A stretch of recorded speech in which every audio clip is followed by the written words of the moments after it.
Alright my friends, this is a quickie. I got a question yesterday from John saying, I'm using an XLR out for my guitar amp. Do I switch it to instrument or line, please? Thanks. So the question he's referring to is a pretty common one, and it has to do with the knobs on the Focusrite Scarlett. So in my Everything You Need to Know video, my overview video, I talked about the knobs that are switchable between instrument and line. Contrary to what you might think, microphone signals are actually quite quiet. You think of microphones as making stuff louder. Well, yes and no. It's actually very quiet until you come to the preamp stage.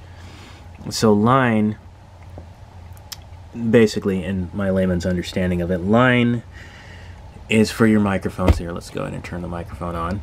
And hopefully we get no feedback. Okay, you should be able to hear me through the speakers now. So that's line. Now, for an instrument like a guitar, or in this case my keyboard, you'd want to switch this thing to instrument. Let me play what it sounds like in line. I have my keyboard plugged in, and my messy desk here. So that sounds good. Now watch what happens when they switch it to line. To instrument, sorry. It's a little more detail, it's brighter, cleaner, so you get more of the sound there. So that's the difference. It's basically just a different input standard.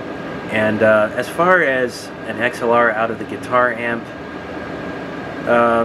I'd say leave it on line and see how that goes. Unless in your research somewhere else you find that it's more helpful to have it on instrument. But generally, when you're plugging in an XLR into the Scarlett, I would leave it on line and then use instrument for your 1/4 inch instrument cables.